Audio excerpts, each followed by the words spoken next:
The artist formerly known as Matt George, the host on the Locked On Kings podcast, is here with us, but he would like to be known from here on out as Matty G Unit. No, just a one-time thing. Just Matty Oh, G. just today. I was inspired last night. So you know what? I'm thinking about reviving the rap career now that Bagley's gone. People think that I need a trilogy, so Matty G Unit might make an appearance. I don't know. I like this. Don't tease us. I'm ready for part 3. Matty G Unit. We've been waiting. I'm gonna do it upside down in a wife beater too, just to see if I can pull it off. You got to get a You G. can. I can tell you that right now. You can. Yeah, it has to be a G Unit white beater though. I didn't know they were a thing, but I'll get one. Where do I get it? I just want to point out. Sell that at Target? We haven't. No one has raised any concerns about the name of that particular garment.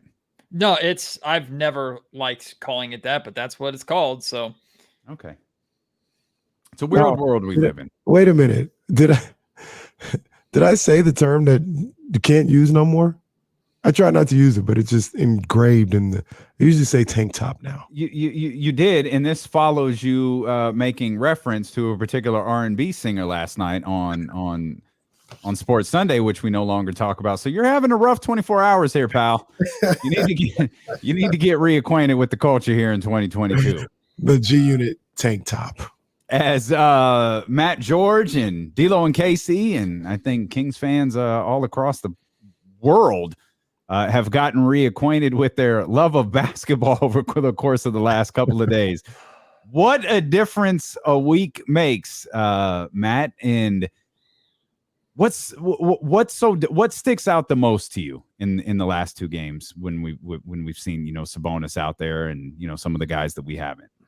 The biggest difference that I see, honestly, has to do with De'Aaron Fox. And I asked Monty McNair about it in the press conference on Saturday. I said, look, De'Aaron looks refreshed. Like, that was the term that I used. He looks refreshed. He looks like he has hope again. The image that is just in my mind and now might as well be a screensaver on my phone replacing my son is the picture of Fox hugging Sabonis, and Fox has his eyes closed. It looks like a scene from the Titanic. Like, De'Aaron is holding on to Domantas Sabonis, and I tweeted this. He's holding on to him like an answered prayer. Like that, the way De'Aaron Fox looks from just a week ago or a little over a week ago, sitting out of games, not playing with an ankle injury, now to coming back, looking like himself from a season or 2 ago and playing for the first time with a big that truly complements his style. Like, De'Aaron Fox is the biggest difference to me. Of course, other little things about Domantas Sabonis stick out. The fact that he sets legitimate screens and actually gives De'Aaron and other ball handlers a chance to get some space, which no bigs not named Alex Len really have done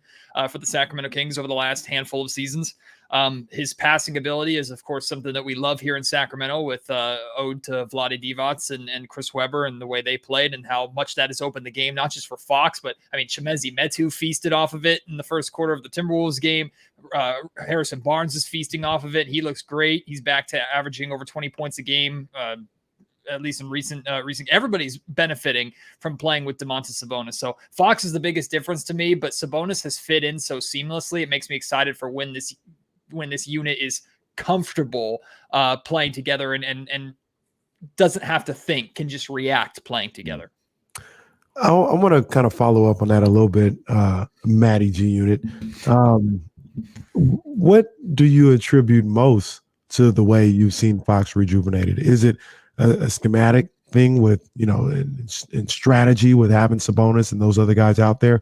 Or is it a mental thing with him? Is it a situation where he looks around and he says, I've got guys that I can ride with now? Is it more of that, or is it just simple basketball, 101, X's and O's that has him rejuvenated?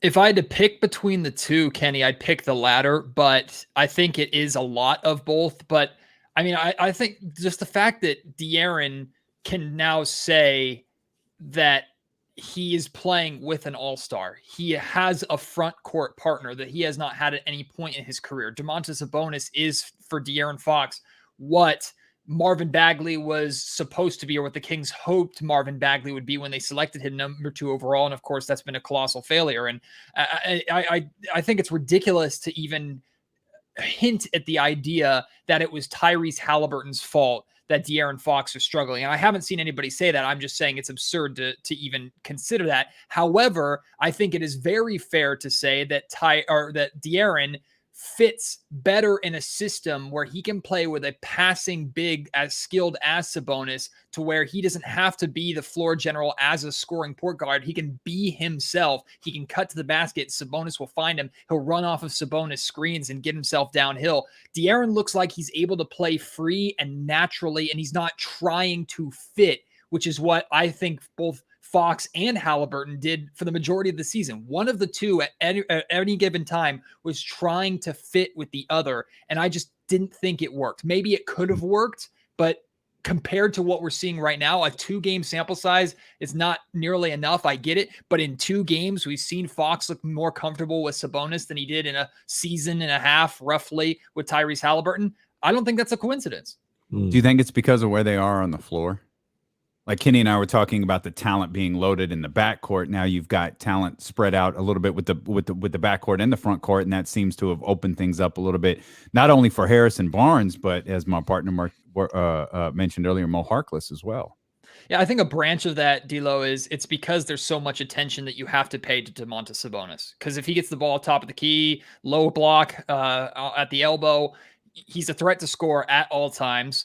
And if there's any opportunity to get the ball to one of 4 open guys, he's going to get the ball to them. And you have to worry about that. Your head has to be on a swivel at all times when guarding Domantas Sabonis. And that's actually something that I've paid attention to, and I'm going to be watching a little bit tonight against the Brooklyn Nets, is when whoever is guarding Sabonis, watch how much attention that he has to pay to the players around him, because he knows that Sabonis is going to look for that passing lane, and Domantas will even take advantage of that at times with a quick drop step or a quick ability to attack the basket. Not to mention Sabonis, he's not a small dude by any means, but Sabonis is a lot stronger than he looks, and that's jumped off the page to me watching him play, because he doesn't look like the biggest dude out there, but he shoves dudes aside when he's around the rim, and that has jumped off the page to me too. He's an ox, Matt. He's an ox out there, man. He looks the part when he's out there moving guys around in the paint, getting up to them boards. The other guys that came, and we'll stick with just the Indiana guys, but Justin Holiday, shaky in the first game, but he showed what he can do and what he can bring to the table on both the defensive end and from the perimeter on offense in that game against Washington.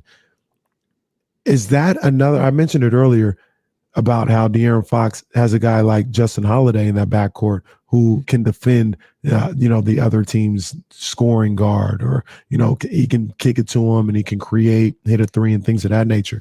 Is that another pressure or relief for De'Aaron Fox that is allowing him to be free and look to do other things that he can do naturally, such as score late in the fourth quarter or distribute the ball? Justin Holiday's impact on De'Aaron Fox, is that up on there on the same level as what people think Sabonis is? I wouldn't put it on the exact same level as Sabonis, but absolutely Holiday is a relief for Fox on both ends of the floor. It's not just offensively. And look, like, I would take Justin Holiday 10 times out of 10 over Buddy Hield. Like, the fact that the Kings were able to turn, granted they had to give up Tyrese Halliburton, I get it, and that's hard, especially after reading that Players Tribune article that really pulls the heartstrings a little bit. But turning Tyrese Halliburton and Buddy Hield into a 2-time All-Star and Domantas Sabonis, and a piece that in theory and already short-term looks like he fits better in Justin Holiday. I'm so glad that he's under contract for another year. I'm really excited to see what he could potentially do. And Mo Harkless is under contract for another year as well. I think those are 2 guys that could be very effective for the Sacramento Kings off the bench, or maybe Justin Holiday works himself into a consistent starting role. I'm a little more skeptical at that. I would hope the Kings make the upgrades necessarily this offseason, that Holiday is more of a rotational bench player, but he's not a horrible option as a starter. You have to at least respect his 3-point shot, and he has a pulse, more than a pulse, on the defensive end of the floor. So in many ways, it is a upgrade over a guy that was being paid multi millions more than him, that may have an elite skill that he doesn't have, but is overall a worse all-around basketball player. Matt George, Matty G Unit, Matty McQueen, host of the Locked On Kings podcast, here with us on D'Lo and KC. Is this 2-game sample size that we've watched, is this more about the addition to the Sacramento Kings or the subtraction from the Sacramento Kings? Boy, I want to say subtraction just to be petty. But no, it's addition to me. Like Domantas Sabonis, the difference that he makes is clear from the get-go. The amount of, I already talked about it earlier, how much more comfortable Fox looks with Sabonis, how everybody looks. It looks like everybody enjoys playing with Sabonis. And the best part is, as of right now, again, 2-game sample size, it looks like Sabonis enjoys playing with everybody else as that primary facilitator. Like Sabonis is going to be the assist leader on this Kings team for the remainder of the season. I would expect him to be towards the top, if not at the top next season. And when you have a scoring first guard like De'Aaron Fox, that's literally the best case scenario, is to have a big like that can take that load off of Fox. Fox can still be a playmaker because of his speed, and he will get a handful of assists each game, just kicking out to an open guy on the perimeter from the crowd that he draws attacking the basket. But it's not required of him to do that and have the same level of assists that Tyrese had now that Tyrese is gone. Sabonis can take on that mantle while continuing to be a scoring threat on the inside, and Fox can play off of him. So the addition is definitely the big thing, D'Lo. But subtraction-wise, like the second that Buddy Hield left Sacramento, the Kings got better. And I'm trying to do my best, truthfully trying to do my best to not take too many shots at the guy, because overall, like he has records here in Sacramento. He gave us some fun moments, some game winners, some moments where Buddy Hield went flamethrower, and then I enjoyed watching him in person inside the Golden One Center. Absolutely. And I wish him the best of luck. Plus he was available, which was a big deal for the Kings, and he's an incredibly hard worker. So I try and make sure I give him the respect that I think he deserves. But overall, the Sacramento Kings are a significantly better team because he's not out there going 1 of 9 or whatever he did for the Indiana Pacers last night, even if he almost got a triple-double in his first game. Indiana fans were excited about that. I was like, just wait. Like that's the anomaly. You're going to see who the real Buddy Hield is, and it didn't take long. So addition by subtraction is a big thing with the pieces that the Kings were able to move on from. One of the guys that they got that I was really intrigued in seeing how he fit with these guys was Dante DiVincenzo. We saw him on Saturday. Maybe not the best shooting game or whatever the case may be, but I looked at what he was able to do out there. His energy, him going out there and scrapping on the defensive end and, attacking the basket and give another element of that in transition. And him with Davion Mitchell coming off the bench, they can be a problem for the opposing guards, especially the opposing second string guards.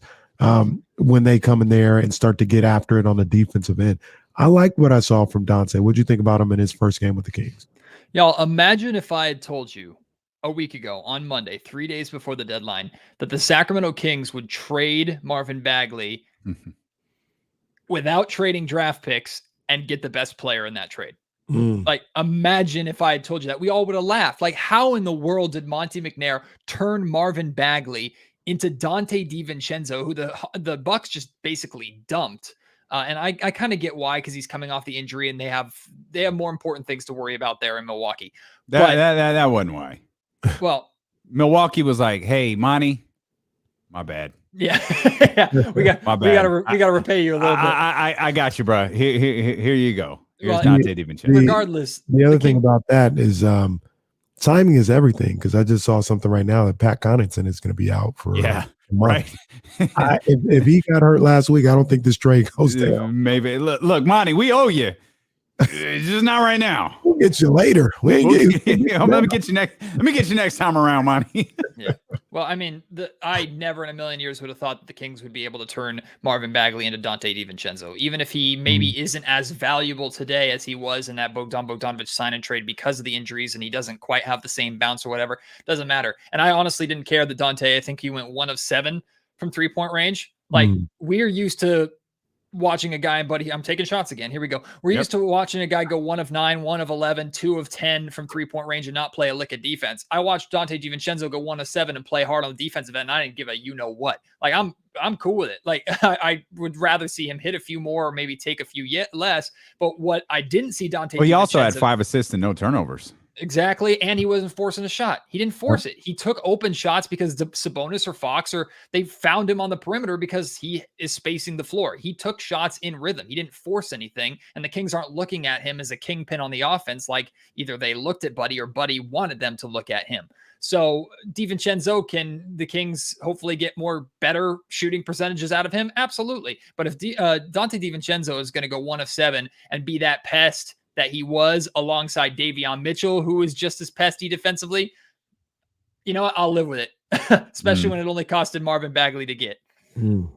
What do you want out of the last? Like we keep talking about, it feels like we have to preface this. Oh, small sample size. Oh, it's only 2 games. Who cares? It's fun. We're enjoying it. But as we project forward, what do you expect to see from this team? I still stand by what I said. And I understood and agreed with Monty when he said, like, the playoffs are still the goal this season, but this trade is still about the future too. And I 100% understand that. But I stand by what I said when Tyrese was traded. If you're trading Tyrese Halliburton, you better get better immediately. Like, Fox and Sabonis don't have to figure things out completely 100% be on the same page and look like they've played together for 10 years like Stockton and Malone after a handful of games. But the team needs to look better. So the fact that they've gone 2-0 to start, I'm like, great, continue that. Like, I don't know if they're going to beat the Brooklyn Nets tonight. I don't know if they're going to beat the Chicago Bulls. I'm not necessarily expecting them to be in a 6 or 7 games over 500 team for the remainder of this season, not overall. But I need this team to be better. And so far they have looked better, but being better means, in my mind, at least making the play-in. Now, I also have to go and hold myself accountable to say what I said earlier, which is if the Kings make the play-in and don't make the playoffs, it's just NBA purgatory. But that at the time was NBA purgatory with a team that wasn't going for get anywhere. Now I can handle NBA purgatory with a Fox and Sabonis combo. You now have a multi-time all-star on your team, plus you have your draft picks and potentially some cap space to add a little bit more to that this summer. Maybe that draft pick is not top 5 like some fans are hoping for, but you can still maybe get value at a top 12 or top 13 like we saw with Tyrese Halliburton. So, and one thing I really want to say really quick about Tyrese too is I know that it's hard for Kings fans to see him go. And if you haven't read the Players Tribune article, it's a tough read. I mean, he's very honest about how basically his life changed in 30 minutes. Like he thought he was going to be a King. He got a phone call from his agent basically, and he thought, oh, I'm getting inside information on who the Kings are trading. And then he heard it was him or it could be him. And then within 10 minutes, he got another call from his agent and then a call from Monte McNair saying he was traded. It's like in 30 minutes, the dude's life just kind of turned upside down, and it reminded you that they're human beings also. But as difficult as it was, drafting Tyrese Halliburton and Tyrese playing as well as he did made it possible for the Kings to acquire a 2-time All-Star. Like, that's the way that I choose to look at it, is Tyrese could turn into a more than 2-time All-Star himself. And I wouldn't be shocked by it at all. He has a ways to go, but I wouldn't be shocked by it. He's a damn good player. Obviously a fan favorite, incredible kid. But because Tyrese was in Sacramento, because Monty landed Tyrese, and because Tyrese played the way that he did, the Kings were able to acquire a multiple-time All-Star for him. Like, that should sing the praises of Tyrese on one hand, but should also show the value of picking best player available, even if it's not the best fit. And I know Tyrese fell into the Kings' lap, so we can't necessarily praise Monty too much, but you can look at the same thing with Davion Mitchell, picking him at number 9.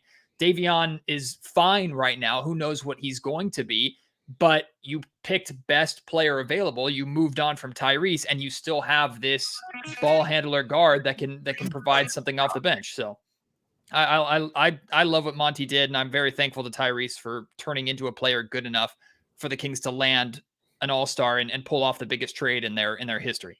I agree, man. I agree. Other than C-Web. Yeah, recent history. Yeah, right, recent history. That's fine. And the hope is that Domantas Sabonis has a C-Web-like effect here on this franchise. I think sometimes that in the last week or so, a lot of pressure being put on Sabonis to change this culture or whatever the case may be. Call me crazy, Matt, because number one, I don't think it's just on him like a lot of other people think. but also I still think he's kind of built for it. Like, because what he does is he just plays basketball a certain way. Plays team basketball. He passes. If you're cutting and you're open, I'm gonna hit you. If I got a shot, I'm gonna take the shot. There's nothing. He doesn't play outside of himself. He plays the way he knows how to play, and that has seemed to be infectious and contagious to everybody else on that roster. Do you think that maybe we're putting too much pressure on Sabonis to be a catalyst to change everything in just a week? In just a week, yes. Overall, no. Like Sabonis, a future star and a potential franchise guy was traded for you. Like you need to understand that you're coming to the Western Conference. Expectations are high, and you need to deliver. And I think Sabonis understands that, just like Fox understands the pressure that's on him. Now, Fox is making significantly more money than Domantas Sabonis, which is crazy to think about. The fact that Buddy Hield's making more money than Domantas Sabonis is mind-blowing and crazy to think about. But hey, that's another the way. shot. Like, as many as I don't want to take shots at Buddy Hield. Here, He's shot taking number more 3. shots than Buddy. That's true. I gotta reload here But really you've quick. hit yours. that's true.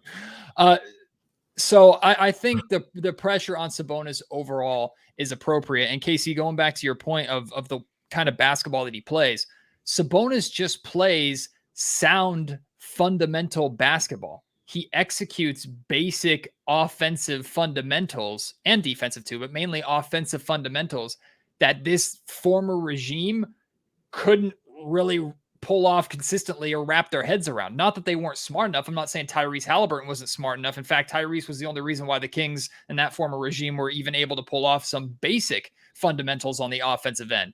But we're seeing the Kings without Sabonis knowing the playbook and without this team having the chemistry and time and even practice time together. We're seeing Fox run off of more screens and get more backdoor cuts and more feeds attacking the basket than he's gotten all season long, just from a guy who knows to look for that pass and knows how to play with a speedy guard and understands, okay, this is how I can benefit playing with him and how he can benefit from playing with me. And it's not just, like I said, with Fox. He recognizes how Barnes can benefit, how Metu can benefit, how DiVincenzo can benefit. He's just a smart, fundamental basketball player, and this team needs a lot more of that, or has needed a lot more of that. All right, how about this one then? How can Davion Mitchell benefit? Because it feels like he's, I don't want to say the odd man out, but he went from establishing himself a little bit, playing a consistent role, to suddenly it's a couple of guys we want to get worked in here and get some minutes as well, who can also play defense, by the way.